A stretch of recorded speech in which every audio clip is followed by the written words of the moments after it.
একটা মানুষ যখন মানসিকভাবে চরম বিপর্যস্ত অবস্থায় থাকে, তখন প্রকৃতির সান্নিধ্য সেই মানুষটাকে অনেকটাই ভালো করে তুলতে পারে।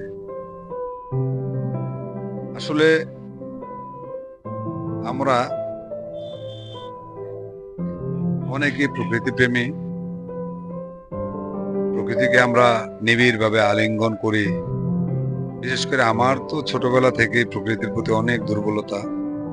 ফুল, গাছ এসবের প্রতি অনেক দুর্বলতা আমার। আমি সবসময় চেষ্টা করি গাছ এবং ফুলের সান্নিধ্যে থাকতে। তো মাঝে মধ্যে ঘর ছেড়ে বেরিয়ে যাই, নিরন্তর ছুটে চলি প্রকৃতির কাছে। প্রকৃতি খুব ভালো রাখে আমাকে।